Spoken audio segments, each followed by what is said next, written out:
Welcome back. The calculation of the United Nations is that delivering the 17 Sustainable Development Goals by 2030 will add $1.1 trillion with over 85 million new jobs to the world. And at the center of the goals is gender equality. In Nigeria, world rankings for 2018 shows that the Global Gender Gap Index, which measures women's disadvantages compared to men, was 0.62 index, with 1 indicating no equality and 0 maximum inequality. Now, these disadvantages show in unpaid care, domestic work, occupation of management positions in private company, just to mention a few. In this next report, our correspondent, John Mekwa, paints the Nigerian picture in gender inequality.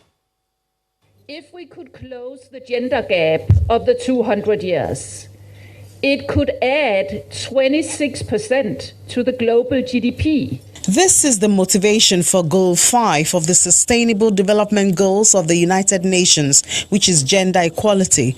Eliminating the root causes of the impediment to the implementation of women's rights in the private and public sectors leads one to the streets. In the transport sector, women seem to be taking their place. Riding tricycles for economic reasons used to be the preserve of the men, but these days no one can stop the women from making ends meet.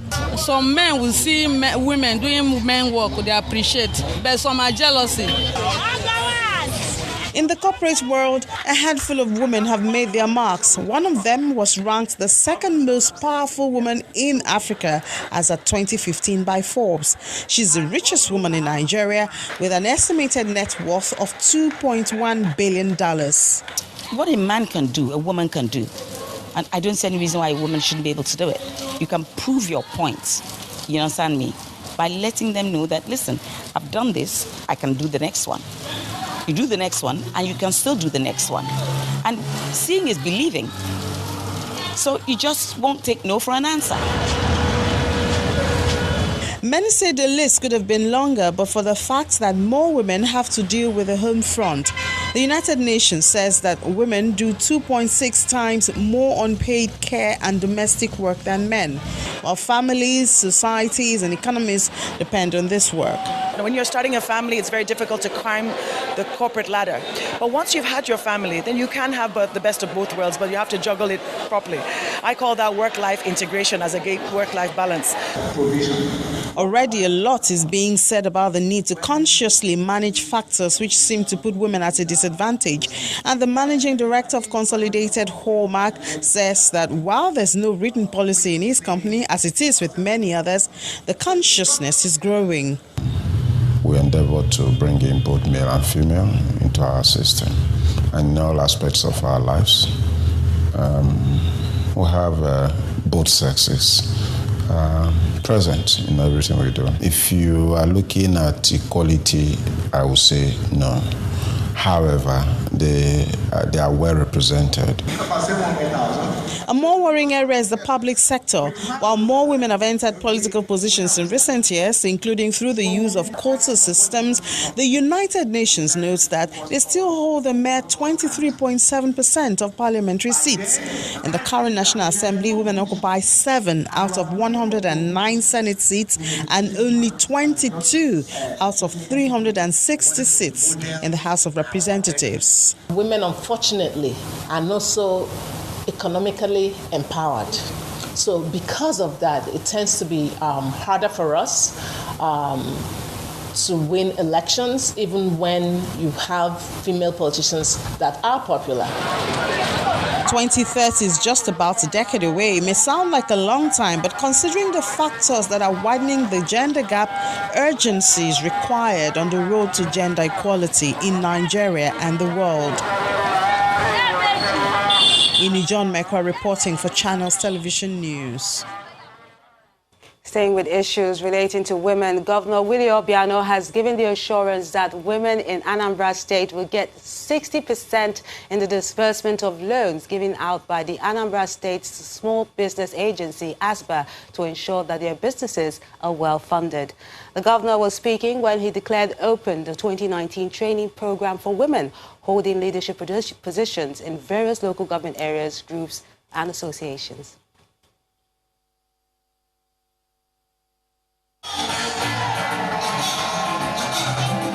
Dressed in colorful attires, women leaders from 21 local government areas, including wives of traditional rulers, spouses of state officials, and community women leaders, gathered at the Professor Dora Akunyili Women Development Center, Oka, in Anambra State, for a training on the role of community women leaders in sustainable development. The arrival of Governor Willie Obiano kickstarts the one-day event. The Commissioner for Women Affairs highlights the challenges women face and the role they can play to build their communities and nation. It is also imperative, given the urgent need to build a critical mass movement of women that will help create increased visibility of government programs, policies, and achievements in our various communities. The wife of the governor thanks her husband for what she says is the show of gender sensitivity through political appointments. She then encourages women to take up vocational jobs for self-reliance. The time for waiting for white-collar jobs are gone. In fact, you are better off being an entrepreneur. So, everybody, I'm not when you want to be just invest, as in an job, were limited space. 7 million in the Anambra cannot be accommodated in a government house. And that is why we need to diversify. Governor Willie Obiano assures the women in business of providing financial support through the Anambra State Small Business Agency, ASBA. He advised the women to embrace their role by keeping an eye on their children.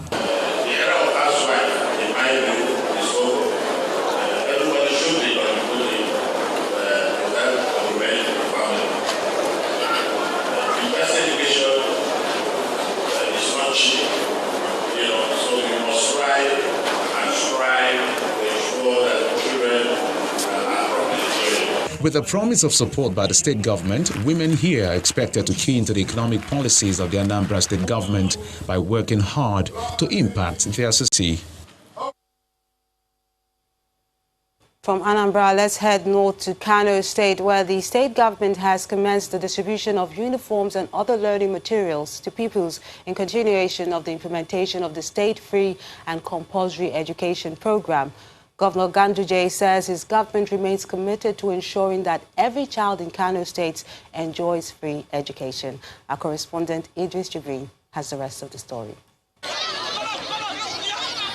Education is the key driver to the socio-economic development of any nation, and Kano State wants to keep this in focus. To affirm that desire, Governor Ganduje kicks off the distribution of uniforms and other learning materials to pupils in Kumboso Primary School. Government has also commenced the direct funding of public schools numbering 1,180 with a total student population of 834,366 at an average of 200 million naira per month, or 1.2 billion naira per annum. 2. Similarly, government is providing school uniforms to 779,522 newly enrolled pupils, that is boys and girls, at a total cost of over 381 million naira. This is the third phase of the exercise since the implementation of the program. We pledge our commitment to provide free and compulsory education from primary up to senior secondary school levels. This declaration underlines our resolve to prioritize the provision of free education as a key objective of the next level of governance in this, our administration. Parents are encouraged to report any request of funds for learning to the appropriate authorities. This is one of the occasions that signifies government resolve that it is no longer business as usual.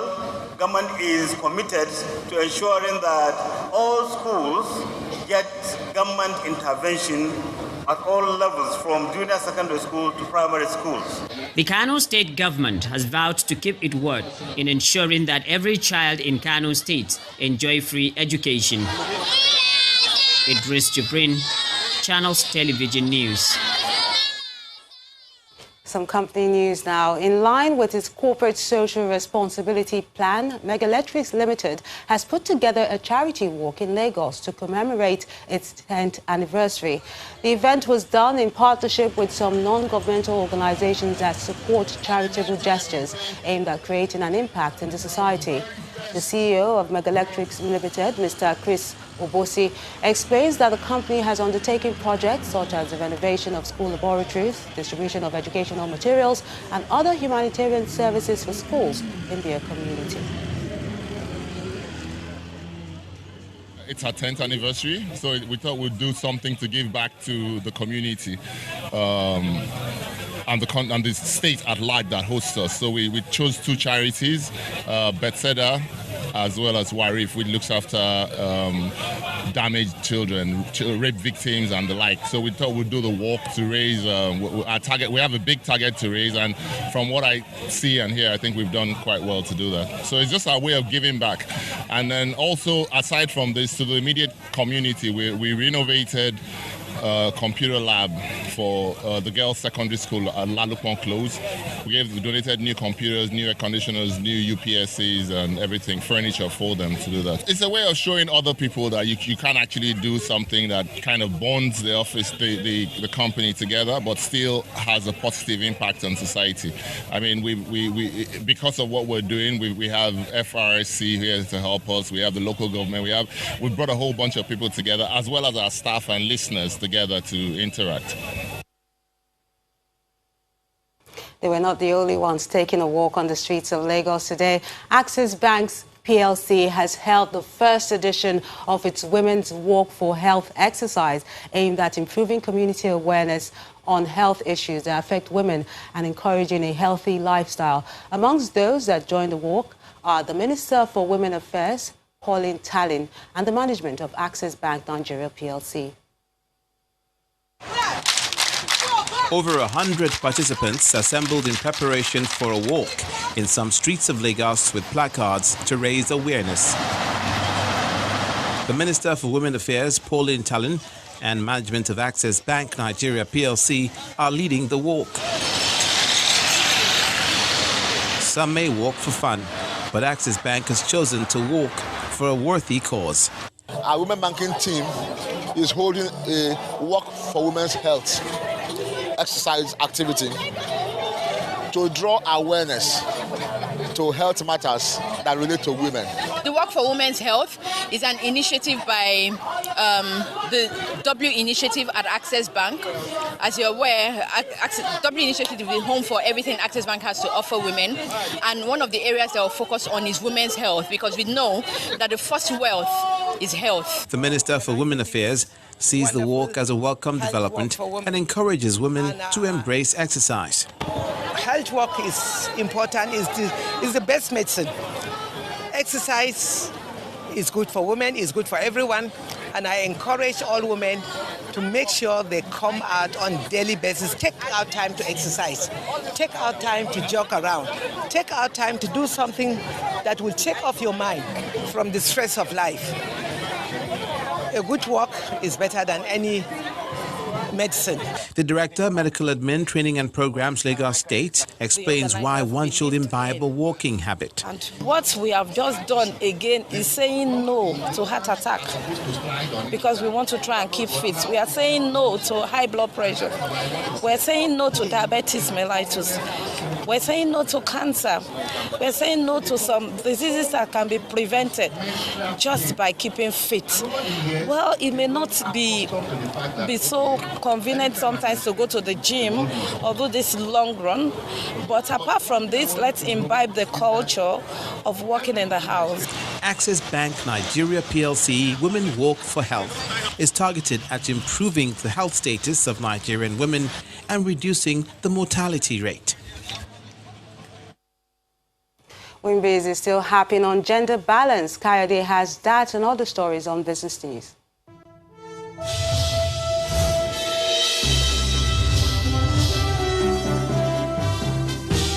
Well, that's right, Melinda. You know what they say, it's a woman's world. And as part of its advocacy campaign for better representation of women on the boards of companies, Women in Management, Business and Public Service, Winbase, is asking regulators and public office holders to heed their call. Now, after sounding the closing gong at the Nigerian Stock Exchange, the chairperson, Mrs. Fumi Roberts, tells Channels Television that the call has also been heightened at the NSE in a bid to take the crusade to listed companies. A publicly quoted company, you must engage with them. So we held a meeting with the council members, but in the course of preparing for that meeting, we realized that even the council members had only one woman on its board. But the response from the council was significant. And a couple of months down the line, Mr. Aigi Mokwede, the then chairman of the council, or president of the council, then told me that, Mrs. Roberts, we've acted on your request and we've admitted 2 more women onto the Council of the Nigerian Stock Exchange. To us, that is a significant landmark. And then we said, we can't stop there because the message needs to be spoken about over and over again. So we said to flag off this conference, we're going to request to sound the gong, the closing gong at the NSE. And the reason why is because no female organization has ever done it before. And we want this to be a strong message to our men who occupy the boards of those companies that women need to be in partnership with them. Unity Bank this week joined the League of Companies that turned in their 9-month financials to report a 20% increase in gross income of 31.25 billion naira. The lender posted an interest income of 26.15 billion naira, representing a jump of 28% from 20.50 billion naira from the base year. And all is now set for the commencement of AdSwitch Nigeria takeover, as shareholders of QTix Nigeria have approved the acquisition of erstwhile listed company. In a notice to the stock exchange, QTix reports that the takeover plan is to enhance its business expansion and boost profitability. Well, that's business news for tonight. Thank you for watching. I am Kayode Okikiolu.